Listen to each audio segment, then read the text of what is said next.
Hi అండి అందరికీ. ఈరోజైతే మనకైతే టిఫిన్ అండి. ఈరోజు ఇడ్లీ చేశాను.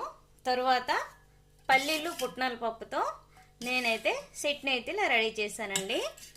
ఈరోజైతే మనకైతే టిఫిన్ ఇదేనండి. ఎందుకంటే మా ఇంట్లో రోజు దోశలేనా, రోజు ఉప్మాయేనా, వెరైటీ మార్చాలి కదా అనేసి అంటే 2 డేస్ నుంచి అంటే ఒక రోజు ఉప్మా చేశాను, ఒకరోజు నేను ఎగ్ దోశ చేశాను, ఒకరోజు పెసరట్టు చేశాను. ఇంకా వెరైటీ మార్చాలి కదా అనేసి అంటే ఇంకేం చేస్తాను. అందుకే ఈరోజేమో ఇడ్లీ అయితే చేశానండి.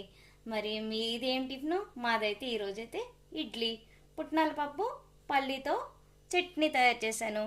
ఈరోజైతే మన టిఫిన్ ఇదండి. మరి మీకు నచ్చితే లైక్ చేయండి, షేర్ చేయండి. మరి ఎలా ఉంది ఏంటి అని మీరు ఒకసారి కమెంట్ కూడా పెట్టచ్చండి.